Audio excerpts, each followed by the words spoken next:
जय हिंद। मैं सुनील यादव। तो कल 19 जून है और आपका एमपीपीएससी प्रीलिम्स परीक्षा का पेपर है साहब।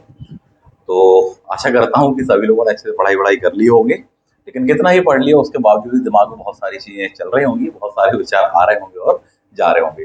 कभी खुद पर हंसी भी आ रही होगी, खुद पर रोना भी आ रहा होगा, कुछ पछतावा भी हो रहा होगा, कुछ को लग रहा होगा कि नहीं मैंने काफी अच्छे से किया हुआ था।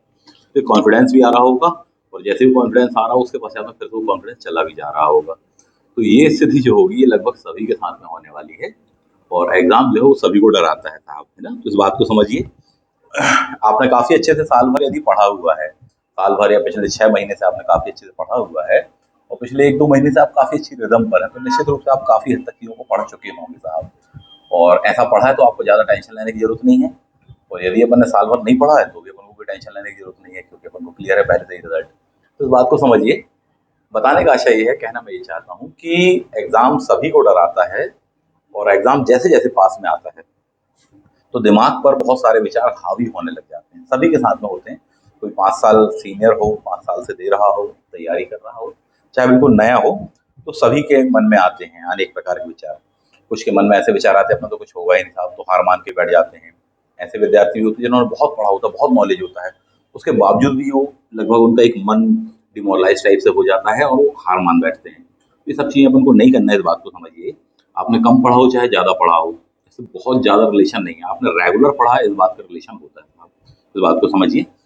दिमाग में विचार आता है कि पेपर पता नहीं कैसा आएगा, अपन से बनेगा नहीं बनेगा, टफ आएगा इजी आएगा, पिछली बार का टफ आया था, 1 नंबर से रह गए थे, 2 नंबर से, 5 नंबर, 10 नंबर से, ऐसे बहुत सारी चीजें आएंगी।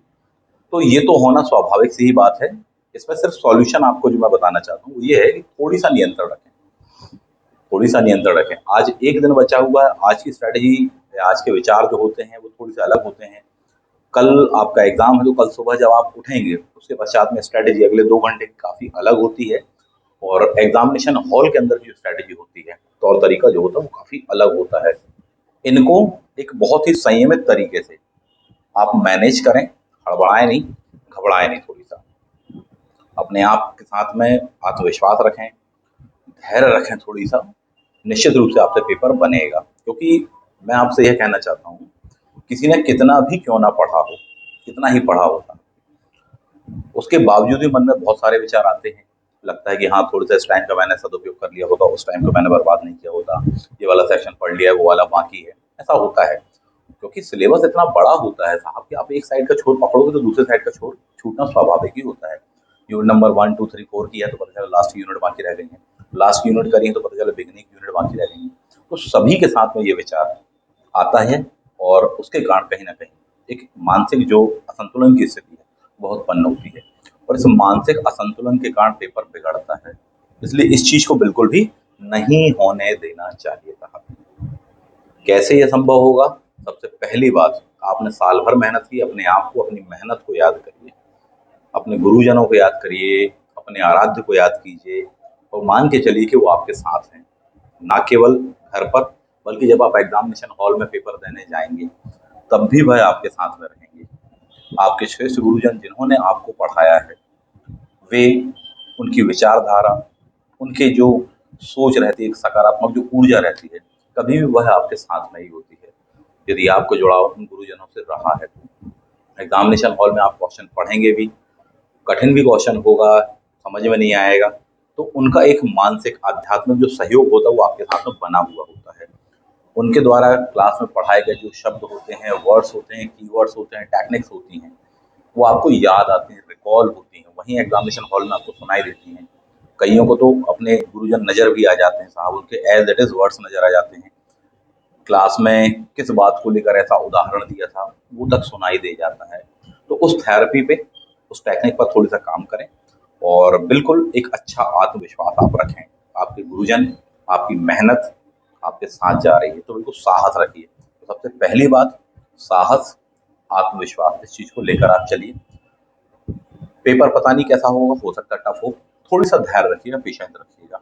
पेपर कभी भी पूरा टफ नहीं होता है, इस बात को समझिए। बिगिनिंग से आपने उठाया, क्वेश्चन नंबर 1 देखा, पता चला टफ है क्वेश्चन, 1, 2, 3, 4, 5 क्वेश्चन देखे बहुत ही टफ लग रहे हैं, तुरंत आपकी स्ट्रेटेजी चेंज हो जानी चाहिए। आप बैक साइड से पेपर बनाइए।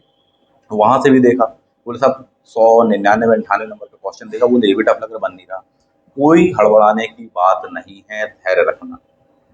क्वेश्चन नंबर 50 से उठाइए, वहां से भी टफ लग रहा है क्वेश्चन नंबर 75 से उठाइए, क्वेश्चन नंबर 25 से उठाइए। जहां जहां से आपको आसान लग रहा है आप वहां से उठाकर उसको बनाने का प्रयास करिए। होता है कई बार कि किसी साइड में बिगनिंग के कुछ क्वेश्चन बहुत ही टफ होते हैं, उनके कारण हम अपना आत्मविश्वास खो देते हैं, तो वो नहीं खोना है। बड़ा धैर्य रखना है आपको, इस बात को आप समझिए साहब। तो आत्मविश्वास, धैर्य, साहस और इसके साथ साथ बहुत ही लॉजिकल वे में क्वेश्चन पेपर को बनाना, इवन तुक्का भी मारना, तो बड़े ही लॉजिकल वे में मारना। अभी बताता हूँ मैं कुछ तौर तरीके, उन बातों को भी थोड़ा सा ध्यान दे दीजिएगा, है ना। लग रहा है कल पेपर है, आज कितना सारा पढ़ लें, कुछ को लग रहा हो बहुत तो पढ़ लिया क्या पढ़ना। ठीक है, दोनों ही बातें सही हैं। मेरा सजेशन ये होता है कि हाँ पढ़ते रहिए, नजरें फिराते रहिए। नजरें नहीं फिर पा रही, लग रहा बड़ा बोझिल बड़ा भारी टाइप का लग रहा है, उन्होंने बहुत पढ़ लिया, तो आप केवल उसकी इंडेक्सिंग देते रहिए। इंडेक्स देखिए, जो लिस्टें दी हैं केवल उनको देखिए बार बार, उसके कीवर्ड्स को देखिए, एक एक पॉइंट मत देखिए, एक एक लाइन मत देखिए, उसको पढ़ने का प्रयास मत करिए, बल्कि आप उसके कुछ चीज़ों को स्किप कर करके इंपॉर्टेंट पॉइंट्स वगैरह होते हैं वो देखिए। कभी भी कोई नई बुकलेट, बिल्कुल फ्रेश बुकलेट मत पढ़िए, जो आपने पढ़ा हुआ है ऑलरेडी उसे ही पढ़ना चाहिए आपको। उसके अलावा अब लास्ट मोमेंट में आपको ऐसा कुछ भी नया नहीं उठाना चाहिए। भले दुनिया की सबसे अच्छी किताब आपको मिल जाए, दुनिया की ऐसी किताब मिल जाए जिससे पेपर आने ही वाला है, तब भी आपको उसे नहीं पढ़ना चाहिए। आपको वही पढ़ना चाहिए जो आपने पहले से पढ़ के रखा है, जिस पर आपने मार्क बनाए हुए हैं। लास्ट की स्ट्रेटजी कभी भी यह कहलाती है, क्योंकि उसमें आप फुर्ती से बहुत ही कम समय बड़ी ही स्पीड से पढ़ जाते हो चीज़ों को। वरना एक एक लाइन आपके लिए नई होगी और आप पढ़ते जाएंगे तो उसमें थोड़ी सी दिक्कत जाती है। तो कुछ इस तरीके की टेक्निक आप फॉलो करें। स्टार मार्क्स को जो आपने बनाया उनको देखें, जो लिस्टें वगैरह हैं उनको देखें, जो कीवर्ड्स आपने निकाले उनको देखें, जो मोस्ट इंपॉर्टेंट आपने किया था उनको देखें, हाईलाइटेड पॉइंट्स को देखें। इस बात को ध्यान रखें। एक दिन में 10 की 10 यूनिट रिवाइज की जा सकती है, कोई बहुत बड़ी बात नहीं है। अब एक एक लाइन पढ़ने बैठोगे तो साहब एक आध साल में नहीं होगी। 10 की 10 यूनिट रिवाइज करनी है, एक दिन में करनी है, की जा सकती है। आप 6 घंटे में करना चाहें तो भी की जा सकती है। बस ये कि उसका स्किपिंग फॉर्मेट जो होता है वो थोड़ी सा बढ़ा दीजिए। अब यही टेक्निक आपको यूज में लेनी चाहिए। सब कुछ पेपर में नहीं आ जाएगा, करोड़ों बातें आपने पढ़ के रखी, करोड़ों क्वेश्चन नहीं आने हैं, मात्र 100 क्वेश्चन आने हैं। थोड़ी सा प्रेडिक्ट कीजिए, थोड़ी सा दिमाग लगाइए, पुराने अनुभव का अपना लाभ उठाइए कि क्या क्या आता है सबसे ज्यादा बार। उन चीजों बस को देखिए, ना कि एक एक चीज को देखने का प्रयास करिए। आप एक एक चीज को देखेंगे तो आपकी एक यूनिट भी नहीं हो पाने वाली रिवाइज। और मान लीजिए थोड़ी बहुत आपने मेहनत बढ़ाई भी और एक आधी यूनिट रिवाइज कर भी ली, तो उसके बाद में आपकी एनर्जी इतनी ज्यादा नष्ट हो चुकी होगी उसमें कि बचेगी नहीं कि बाकी 9 यूनिट आप कैसे करें। तो समझिए, तो स्किप कर करके पढ़िए चीजों को, मोस्ट इंपॉर्टेंट पॉइंट्स बस ही पढ़िए। एक पेज में आपको दो बातें काम की लगे, सिर्फ वो पढ़िए, पेज पलट दीजिए, अगले पेज पर आ जाइए। तो कुछ इस प्रकार से करने का आप प्रयास करिए। हर यूनिट में से समान संख्या में क्वेश्चन आते हैं, इस बात को समझिए। यानी कि यूनिट नंबर 10 से भी उतनी ही आएंगे जितनी यूनिट नंबर 2 से आएंगे, तो सभी के साथ में सभी यूनिटों को समय दीजिए। भले ही आप सभी यूनिटों को, मैं कह रहा हूँ कि 10 यूनिट है, आपको 6 घंटे में पढ़ने का आपने सोचा है, 5 घंटे में पढ़ने का सोचा है, आधे आधे घंटे में पढ़ने का टारगेट बनाइए। आधे घंटे में आपको उसको पलट देना पेज को, खास खास बातों पर जिन पर नजर पड़ जाए तो पड़ जाए, नहीं पड़ रही तो कोई दिक्कत नहीं है। कोई ऐसा लग रहा है कि बड़ा बिरला तथ्य स्पेशल पॉइंट है, छूट जाने दीजिए। आपने जो मार्क बनाए हैं अपने ऊपर भरोसा करें, सिर्फ उन्हें ही देखें, बाकी चीजों से आप आगे बढ़ जाए। जब आप ऐसे स्किप कर करके पढ़ोगे तो 10 की 10 यूनिट आपके गो थ्रू हो जाएंगी।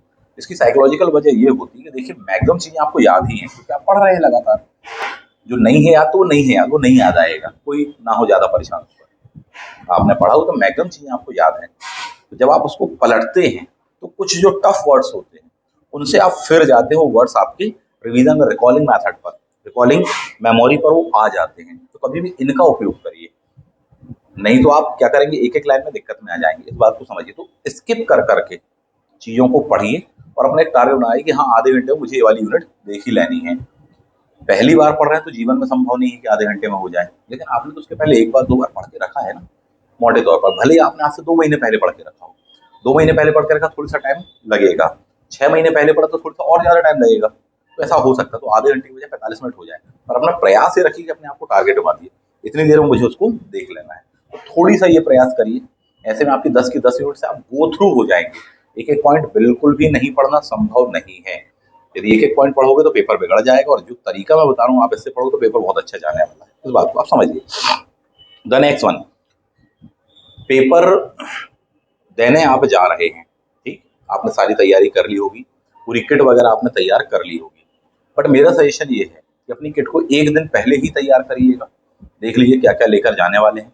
कम से कम 2 एडमिट कार्ड अपने ही 2 एडमिट कार्ड, 2 उसकी कॉपीज अपने पास में रखिए। एक ज़्यादा गाड़ी की डिक्की में यूँ ही फेंक दीजिए, और एक तो आप अपने कंपास बॉक्स में रखकर ले जाने ही वाले हैं। तो ये चीज़ें देख लीजिए। अपने पेन को देख लीजिए कि आप कौन सा वाला पेन यूज़ करने वाले हैं। इन छोटी-छोटी बातों का बड़ा महत्व होता है। लास्ट मोमेंट पर कई बार विद्यार्थी ये भूल जाते हैं कि हम एडमिट कार्ड रखना भूल गए। भूल गए, अच्छी बात है, जेब में रख के नहीं लाए। आपकी एक आधार कार्ड और एक एडमिट कार्ड की कॉपी आपकी डिक्की में पड़ी हुई है, वहाँ से आप उठा लें, तो मेंटल प्रेशर कम रहेगा। क्योंकि हम बाकी चीज़ों के ऊपर अभी प्रेशर को संभालने का प्रयास कर रहे हैं, तो यहाँ वाला तो अपन मिस कर सके कम से कम। तो थोड़ी-सा इस बात का ध्यान रखिए। जैसे मैंने कहा 2 कॉपी, लाइसेंस, आधार कार्ड एक साइड वहाँ रख दिया, एक साइड आपने अपनी जेब में रखा हुआ, कंपास बॉक्स में रखा हुआ है। पानी की बॉटल लेकर जाना, ज़्यादा तो ग्लूकोज़ वाली लेकर जाइएगा। इन बातों को थोड़ी समझिए। पेन आप अपना देख लीजिए पहले से ही, कौन-सा उसकी रिफ़िल वगैरह चेक कर लीजिए। बहुत ही मोटी-मोटी बातें हैं। मैंने कहा बड़ा प्रभाव पड़ता है। बड़ा प्रभाव ऐसे पड़ता है कि आप नॉर्मल पेन से अगर 100 गोले काले करेंगे, मतलब क्वेश्चन नहीं पढ़ना, केवल गोले काले करने मान लीजिए, कितनी देर लगेगी? मान के चलिए कि नॉर्मल पेन से आप सॉल्व कर रहे हैं, तो आपको 20 मिनट लगेंगे साहब, ठीक?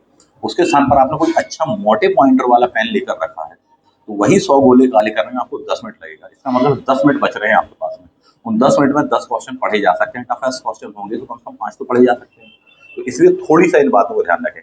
अच्छा पेन रखें, मोटे पॉइंटर का पेन रखें। फॉर एग्ज़ाम्पल कैसे? आप चाहें तो इसे देख सकते हैं, ठीक? Reynold Liqui Flo, black colour, blue colour दोनों ही आते हैं। 2 पेन रख लें। इतने में अंतर पड़ जाएगा साहब, इस बात को समझिए। जनरलाइज जो आप यूज़ करते हैं आंसर राइटिंग इत्यादि में, मेंस वगैरह में, वो अलग है, एग्जामिनेशन हॉल के लिए अलग है। 20 मिनट और 10 मिनट का अंतर आएगा, तो इस बात को समझिए। बहुत कीमती होता है वहाँ का समय, ठीक? आगे बढ़ते हैं और अपनी किट को बहुत अच्छे से चेक कर लें। एडमिट कार्ड में जो इंस्ट्रक्शंस दिए हैं उनको आज की डेट में पढ़ लो आप बहुत अच्छे से, और उसमें से मार्क बना लो कौन कौन से इंस्ट्रक्शन ऐसे हैं जिन चीज़ों पर हम फिट नहीं बैठते। कई बार हो जाती है गलती साहब, घड़ी पहन के नहीं आना, आभूषण पहन के आ गए, फिर बाद में भागेंगे वहां पर अपन, यार ये गाड़ी में तो डिक्की नहीं, हमारे कहाँ रख दें, किसको दे दें। स्थिति ऐसी ना बने, समझिए थोड़ी सा। फोटो क्लियर नहीं आई है, साइन क्लियर नहीं आए हैं, फोटो लेकर जानी है, थोड़ी सा देख लीजिए। तो उसको कभी पढ़ लेना चाहिए, आज पढ़िए। ये नहीं कि कल एग्जामिनेशन हॉल में पहुंचने के पश्चात में या एग्जाम सेंटर में पहुंचने के पश्चात में पढ़ें। तो ये छोटी छोटी सी बातें हैं। क्यों? क्योंकि ये सारी चीजें आप सॉल्व कर लेंगे, वहां मैनेज कर लेंगे, और उसको मैनेज करने के दौरान में जो आपके 15 मिनट आधे घंटे में जो ऊर्जा होगी वो पूरी पूरी चुस जाएगी साहब। ऐसी कोई भी सिचुएशन नहीं आने देना है, और आ भी जाए इन केस तो बड़े धैर्य से आपको उसको हैंडल करने का प्रयास करना है। तो यदि ऐसी सिचुएशन को आप हैंडल कर ले रहे हैं तो निश्चित रूप से आप में वह योग्यता है कि आप अधिकारी बनने लायक हैं। बड़ा धैर्य, बड़ा आत्मविश्वास, बहुत ही साहस के साथ में, बहुत ही तर्क बुद्धि के साथ में अपना पेपर बनाइएगा। अपने आप को मजबूती दीजिएगा, डरिएगा मत, घबराइएगा मत, बार बार कह रहा हूँ। क्वेश्चन पेपर टफ हो तब भी मत घबराइएगा, ठीक? आगे बढ़ते हैं। The next one, examination hall के अंदर क्या करें? सबसे पहली बात तो नेगेटिव लोगों से दूर रहें, सबसे पहला पॉइंट। दूसरा पॉइंट, अपने आत्मविश्वास को बढ़ाने का प्रयास करें। एक नेचुरल वाले, आर्टिफिशियल वाले नहीं, वो अंदर से ही आता है। कोई किसी को प्रेरित नहीं कर सकता जब तक व्यक्ति खुद को प्रेरित ना करना चाहे। आपको स्वयं को ही प्रेरित करना पड़ेगा। करिए। कैसे करेंगे? अपनी अच्छाइयों को याद करके, अपनी मेहनत को याद करके, कि आपने दिन रात कैसे कैसे पढ़ाई की है। कम पढ़ा है आपने क्योंकि आपकी परिस्थितियां ऐसी थी, पर कितने चैलेंजेस से, जरा उनको याद करिए कि उनके बावजूद भी आपने पढ़ा। ऐसी बातें आपको कभी भी आत्मविश्वास देंगी, आपके मनोबल में वृद्धि करें। तो इन बातों का ध्यान रखें साहब, ठीक? आस पड़ोस के लोगों की बातों में ना आए। एग्जामिनेशन हॉल में कोई कह रहा है कुछ, कोई कह रहा है कुछ, बिल्कुल उन सब में पढ़ना ही मत। कोई पड़ोस का बंदा भी कह रहा है आप सी नहीं, इस वाले क्वेश्चन का आंसर बी है, आप बिल्कुल मत पढ़ना इन सब चीजों पे। आपको क्या लग रहा सी है ना, आप सी ही लगाइएगा। जो है वो आपकी मेहनत है। फेल होगे तो अपने कारण फेल होगे, और बनोगे तो अपने कारण। जिंदगी में किसी का एहसान लेने की जरूरत नहीं है आपको। तो समझिए इन बातों को, ठीक? एग्जामिनेशन हॉल के अंदर में कुछ बातों का ध्यान रखना चाहिए। देखिए, सबसे पहली बात तो अपन जैसे ही पहुंचते हैं वहां पर एग्जामिनेशन हॉल में, नए हैं अपन या बहुत ज्यादा पुराने भी नहीं है, तो थोड़ी सी शुरुआत में घबराहट होती है, सभी को होती है ना? उसको मैनेज करना। दूसरा पॉइंट, उसके बाद में जैसे ही अपन घुसते हैं तो बिगनिंग में जब वहां पर पेपर आता है उस समय वो लेवल घबराहट का बढ़ जाता है। हड़बड़ाना नहीं है उस समय, क्या धैर्य और आपका साहस काम आएगा। पेपर हाथ में अपने आ गया, बड़े आराम से, बड़े सलीके से, बड़े मैनेज होकर, ये नहीं कि वो हाथ में खींच रहे हैं, आराम से, हड़बड़ाना नहीं। क्योंकि इसकी अगर हार्ट बीट बढ़ गई तो पेपर डिस्टर्ब हो सकता है। इसको संभाल के रखना है आपको, उसको समझा के रखना है, इस बात को ध्यान रखिए। और इसका इन दोनों का मेल आपको रखना है, संतुलन रखना है। निश्चित रूप से आप पेपर बहुत अच्छा बनाएंगे। शुरुआत में डर लगेगा, बाद में धीमे धीमे आप नॉर्मल हो जाएंगे। क्वेश्चन पेपर को आप देखेंगे, क्वेश्चन नंबर 1 से आगे आप बढ़ेंगे। 1 से टफ लग रहा तो 100 से देखना, बता चुका हूँ। इन बातों का विशेष ध्यान रखिएगा। सबसे पहले किन क्वेश्चन को बनाना, सबसे पहले सरल क्वेश्चन को बढ़ाना है, इस बात को ध्यान रखिए। वहां पर 2 घंटे आपको एक अच्छे मैनेजमेंट का परिचय देना पड़ेगा, एक अच्छे व्यक्तित्व का, एक योग्य काबिल व्यक्तित्व का परिचय देना पड़ेगा, इस बात को ध्यान रखिए। आपने बहुत ज्यादा पढ़ा है तो भी कोई बहुत ज्यादा फर्क नहीं पड़ता है, और बहुत कम पढ़ा है तो भी फर्क नहीं पड़ता। ज्यादा पढ़ा है तो भी फेल हो सकते हैं, और कम पढ़ा है तो भी पास हो ही सकते हैं, कोई बहुत बड़ी बात नहीं है, और पास होने वाले होते हैं, इस बात को समझिए। तो यदि वहां पर जैसे ही आप इस चीजों को करेंगे तो आपको देखो कैसे क्या एडवांटेज। सबसे पहले कौन से क्वेश्चन बनाना, सरल क्वेश्चन बनाना। सरल क्वेश्चन जब भी बनाना तो नियम नंबर 1, सरल हो चाहे कठिन हो, नियम नंबर 1, क्वेश्चन कभी भी पूरा पढ़ना। पूरा क्वेश्चन पढ़िएगा, कितना ही सरल क्वेश्चन क्यों ना हो, उसका बिल्कुल उपहास मत उड़ाना। मान लीजिए क्वेश्चन आपसे पूछता है कि इनमें से भारत के प्रधानमंत्री हैं, ठीक, तो अपने ऑप्शन ए पढ़ा नरेंद्र मोदी, तो इतनी हड़बड़ाहट मत करिएगा और आपने सीधे आंसर लगा दिया, ऐसा कभी मत करिएगा। ऑप्शन बी भी देखिएगा, भारत के प्रधानमंत्री हैं Narendra Modi, option A. Option number B दिया होगा Atal Bihari Vajpayee, option number C दिया होगा Indira Gandhi, option number D दिया होगा उपयुक्त सभी। लेकिन अगर आपने जल्दीबाजी की और ऑप्शन ए लगा के आगे बढ़ गए, क्या होगा, आंसर गलत हो जाएगा। तो इस बात को समझिए, या क्वेश्चन में थोड़ी सा वर्ड घुमा कर दीजिए कि इनमें से कौन से भारत के प्रधानमंत्री रहे हैं, या कुछ ऐसा करके लगेगा कि हाँ ये है पूछ रहा है। होता यह है कि एग्जामिनेशन हॉल में लंबे लंबे जब क्वेश्चन होते हैं तब हमको लगता है कि साहब ये वही पूछ रहा है जो मैं पढ़ के आया हूँ, जो हमारे दिमाग में चल रहा होता है, हमें लगता है ये वही पूछ रहा है, पर हर बार ऐसा होता नहीं। थोड़ी सा वो घुमा देता हूँ, उतने में अपना क्वेश्चन गलत हो जाता है। तो सरल वाले क्वेश्चनों को, चाहे कठिन वाले क्वेश्चन हो, कोई सा भी उसको पर्याप्त सम्मान देना। पहला सम्मान का तरीका ही क्या, उसको पूरा पढ़ना, क्वेश्चन भी पूरा पढ़ना, उसके ऑप्शन भी पूरे पढ़ना। उसके बाद में आराम से सोचना विचारना फिर लगाना। सोचने के दौरान में जो सबसे पहली बार आपको ऑप्शन दिमाग में आता है कि नहीं मुझे लग रहा है कि बी है आंसर, तो देख लीजिएगा उसका आंसर बी ही होगा। जो पहली बार दिमाग में आता है, आपका अनकॉन्शियस ब्रेन कभी भी आपसे झूठ नहीं बोलता है, वो उत्तर कभी भी सही होता है। इवन कई बार तो विद्यार्थी उसके ऑप्शंस को बदल देते, बोले बी नहीं हम तो डी लगा के आगे, बाद में आखिरी में बदल दिया, तो डी गलत निकलेगा, बी ही सही निकलेगा, इस बात को ध्यान रखिए। 10 में से 9 क्वेश्चन या 8 क्वेश्चन में जो फर्स्ट टाइम स्ट्राइक होता है ब्रेन पर, वही उत्तर होता है। इन बातों को ध्यान रखिएगा। नेक्स्ट वन, क्वेश्चन हो सकता है पढ़ने में टफ लगेगा, बहुत ही टफ लगेगा, उसका इंग्लिश वर्जन एक बार क्रॉस चेक करना। इंग्लिश मीडियम को तो हिंदी वर्जन एक बार क्रॉस चेक करना। कई बार वोकेबलरी कारण, शब्दावली कारण ऐसा हो जाता है कि आपसे पूछ दिया कि बोले निर्जमीकरण इनमें से किससे संबंधित है, पर नहीं समझ पाएंगे साथी। निर्जमीकरण जब आप इंग्लिश वर्जन देखोगे तो उठाकर मिलेगा कि साहब अच्छा ये तो पॉस्चराइजेशन लिखा है, इतने में आप बना लोगे, साहब बिल पॉस्चर के बारे में पूछ रहे हैं, समझिएगा। तो हिंदी है तो इंग्लिश वर्जन एक बार जरूर पढ़ना, इंग्लिश मीडियम वाले हैं तो हिंदी वर्जन एक बार तो जरूर पढ़ना है, तो उससे थोड़ी सा क्रॉस चेक हो जाता है, इस बात को समझिए। नेक्स्ट पॉइंट आ जाते हैं, जब भी आपको क्वेश्चन टफ लग रहा है, हिंदी वर्जन पढ़ लिया अपन ने, इंग्लिश वर्जन पढ़ लिया, इनके पश्चात में भी टफ लग रहा तो एलिमिनेशन मेथड का यूज करना। 4 ऑप्शन दिए होंगे, 4 में से अपन को 2 नहीं मालूम कौन से सही है, लेकिन जो 2 मालूम है उनके बिहाफ में ऑप्शंस को मैच करने का प्रयास करना, खासकर कथन कारण में, या जो आपके जोड़ी वाले क्वेश्चन आते हैं कौन कौन से कथन सही हैं या कौन कौन से हैं, 1 और 2 और 3, 1 2 3 4, 1 और 2 ओनली, इस तरह से करके आते हैं। तो देख लेना, आपको पता है कि बोले चारों का तो नहीं मालूम, पर एक बंदे का मालूम कि 3 नहीं है उसमें आंसर, तो ये देखना कि 3 वाले कहाँ कहाँ ऑप्शन में गायब हैं, 4 ऑप्शन में। तो बचे क्या, आपके जो ऑप्शन बचेंगे उनमें से उत्तर लगाने का प्रयास करना। तो कई बार ऐसा होता है कि 4 में से 3 ऑप्शन में 3 3 दिया हुआ था, इसका मतलब वो उत्तर नहीं होंगे, उत्तर क्या होगा, बचा एक वाला। तो कभी भी ये प्रयास करिएगा, आपको निश्चित रूप से वहां पर से बहुत हेल्प मिलने वाली है। द नेक्स्ट वन, क्वेश्चन पढ़ने के बाद में भी कई बार लग रहा टफ है, याद नहीं आ पा रहा है। नॉर्मल वे में याद करोगे तो कभी याद नहीं आएगा, सीधी सी बात। फिर क्या करना, एग्जामिनेशन हॉल में दबाव इतना ज्यादा होता है आपके ऊपर कि 50% तो आपकी शक्ति वैसे ही छिन जाती है, समझ जाओ कि बाली का उतार है। फिर क्या करना था, जो भी आपके मार्गदर्शकों ने, गुरुजनों ने पढ़ाया हुआ है, जरा उनको याद करना। उनने किस तरह का लिंक बताया था, टेक्निक बताई थी, ट्री बताई थी, कीवर्ड बताया था, ट्रिक बताई थी, उसका वर्ड कहाँ से रिलेट किया था वो बताया था, वो जरा तौर तरीके याद करना। जब आप उसको याद करोगे तो आपको क्वेश्चन बन जाएगा। तो इन बातों का ध्यान रखना, सीधा सीधा वर्ड याद करो कभी याद नहीं आएगा, उसकी टेक्निक, उसका कीवर्ड, उसको तोड़ना और तोड़ कर देखना, वो आपको काम आएगा। उसका संधि विच्छेद करके देखना, वहां पर आपको काम आएगा, वहां लिंक पकड़ में आएगा। क्योंकि कई बार क्या होता है कि स्पेलिंग थोड़ी सी ऑड लिखी होती है क्वेश्चन वर्ड्स की, कि साहब कुछ और दे दिया उन्होंने वर्ड, नाम था, इंग्लिश का नेम था, जर्मन नेम था, कॉलिनबर्ग करके लिखना था, तो कॉबिनबर्ग लिख दिया, लो साहब हो गया। तो कई बार उसके कारण अपन उसको मैच नहीं कर पाते, क्योंकि हमारी आदत सिंगल लाइन में पढ़ा हुआ या उस वर्ड वस्तु को पढ़ा हुआ अपने तरीके से सीधा याद नहीं आता। उसको तोड़ तोड़ कर देखने का प्रयास करना, संधि विच्छेद करके देखने का प्रयास करना, आपको याद आ जाएगा, आपसे निश्चित रूप से वह बन जाएगा क्वेश्चन। ठीक, द नेक्स्ट वन आ जाते हैं।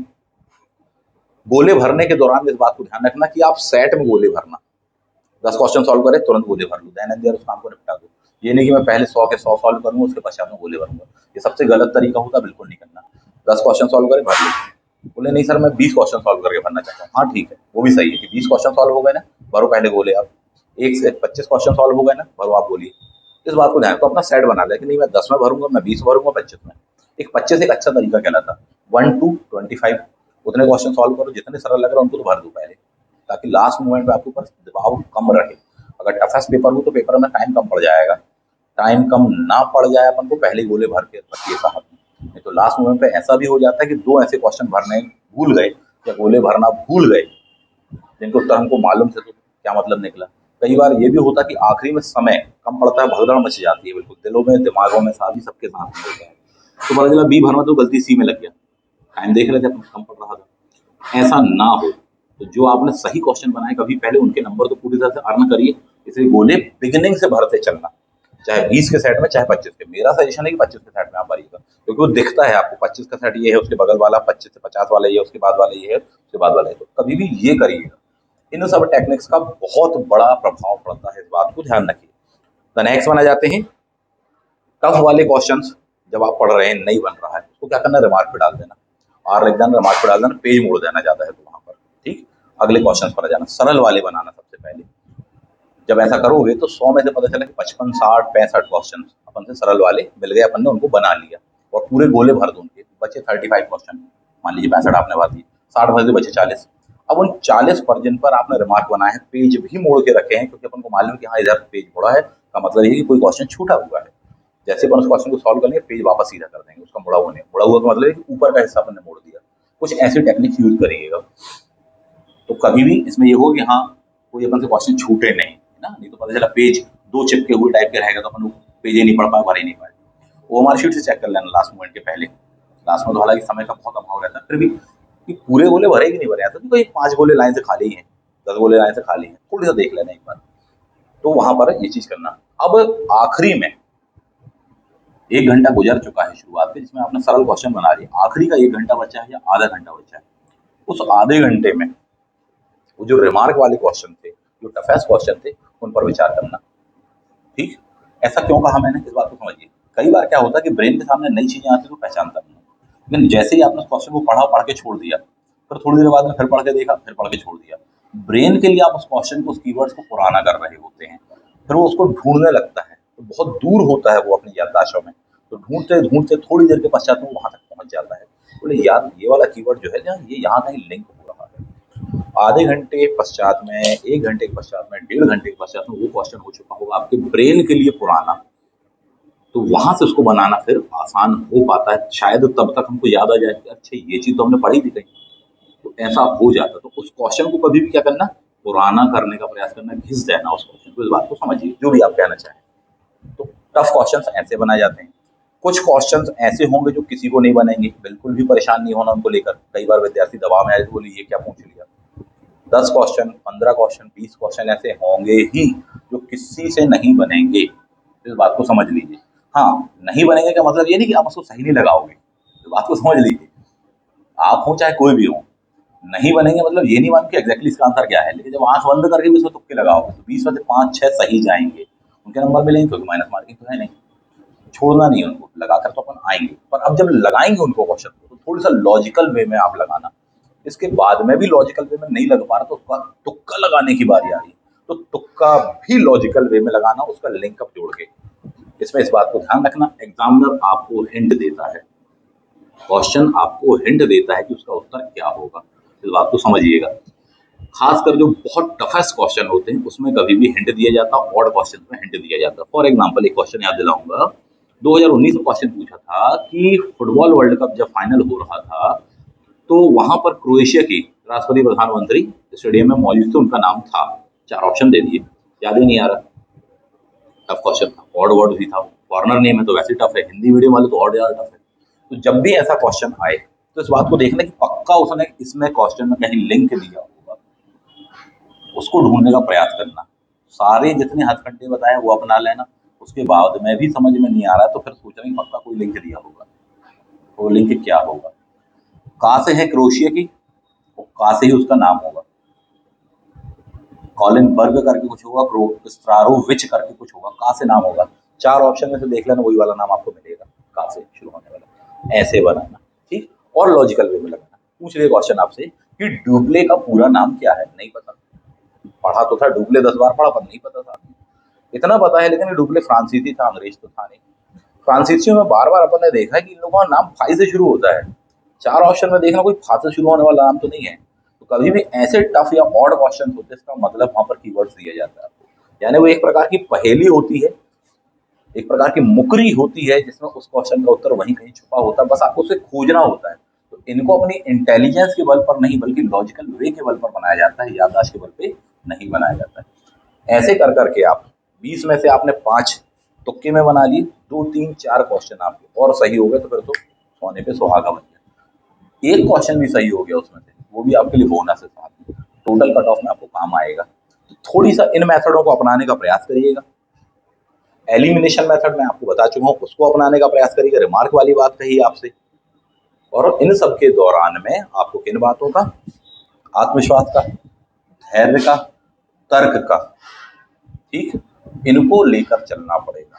जब आप इनको लेकर चलोगे तब जाकर बनेगा। निश्चित रूप से आपने मेहनत की है, ईमानदारी से मेहनत की है, कम की है, बहुत ज्यादा की है, तो कोई बहुत ज्यादा फर्क नहीं है। कम भी की है क्योंकि आपकी परिस्थिति ऐसी थी, ईश्वर आपके साथ होता है, इस बात को समझिए। ईश्वर आपके साथ, वो देखता है कि नहीं ये बच्चा बच्ची, इसके साथ तो इतनी ज्यादा चैलेंजेस थी, चुनौतियां थी, ये दिन भर में 2 घंटे भी नहीं पढ़ सकता था, लेकिन ये 2.5 घंटे पढ़ता था या पढ़ती थी, इस बच्चे को पास करा दो। वो आपके साथ में होता है, समझिए इस बात को। आपने 12 घंटे पढ़ा है एग्जाम, वो भी देखता है कि नहीं साहब ये बच्चा 10 घंटे पढ़ सकता था, लेकिन बाकी लोगों की तरह 10 घंटे नहीं बल्कि 12 घंटे, तो बड़ी ईमानदारी से, बड़ी शिद्दत से पढ़ा है। घंटों को कैलकुलेट करने वाली बात तो सही नहीं होती हालांकि, बट एक उदाहरण दे रहा हूँ मैं आपको।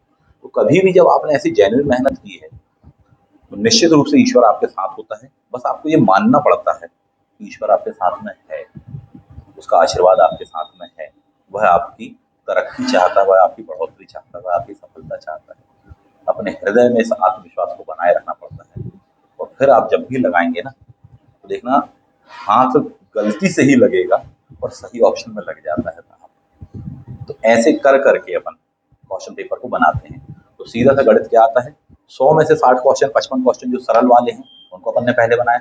कभी भी वो गलत नहीं होने चाहिए सरल वाले क्वेश्चन, इस बात को ध्यान रखिए आप, क्योंकि वो आपने काफी अच्छे से किया। वहां गलती इसलिए नहीं होती सरल वाले क्वेश्चनों में क्योंकि आप कम इंटेलिजेंट हैं, याददाश्त कमजोर है, मेमोरी अच्छी नहीं है, ऐसा कुछ भी नहीं है। वो गलत सिर्फ एक कारण से होते हैं सरल क्वेश्चन, वो गलत होते हैं सिर्फ लापरवाही के कारण।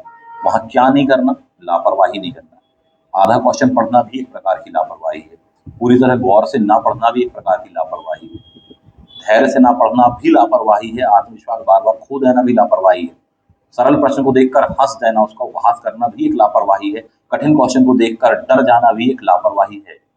संतुलित रहिएगा, न ज्यादा इस साइड हंसने की जरूरत है, न ज्यादा डरने की जरूरत है। टफ क्वेश्चन है तो इन बातों का पालन करिए साथी, लापरवाही नहीं करेंगे, सरल क्वेश्चन सही होंगे, ऐसे बनाइएगा। तो 60 क्वेश्चन सरल हैं, प्रयास ही करिए 60 के 60 सही हैं, किसी के नहीं हो सकते, 59 सही है, 58 सही है, पर इससे कम मत करिएगा, ठीक। इक्का दुक्का बस लेकर चलिएगा, इससे कम मत करिएगा। फिर बारी आएगी इनके टफ सेक्शन की, उनके लिए जो तौर तरीके मैंने फंडे आपको बताए उनको लेकर चलिएगा। निश्चित रूप से आपका पेपर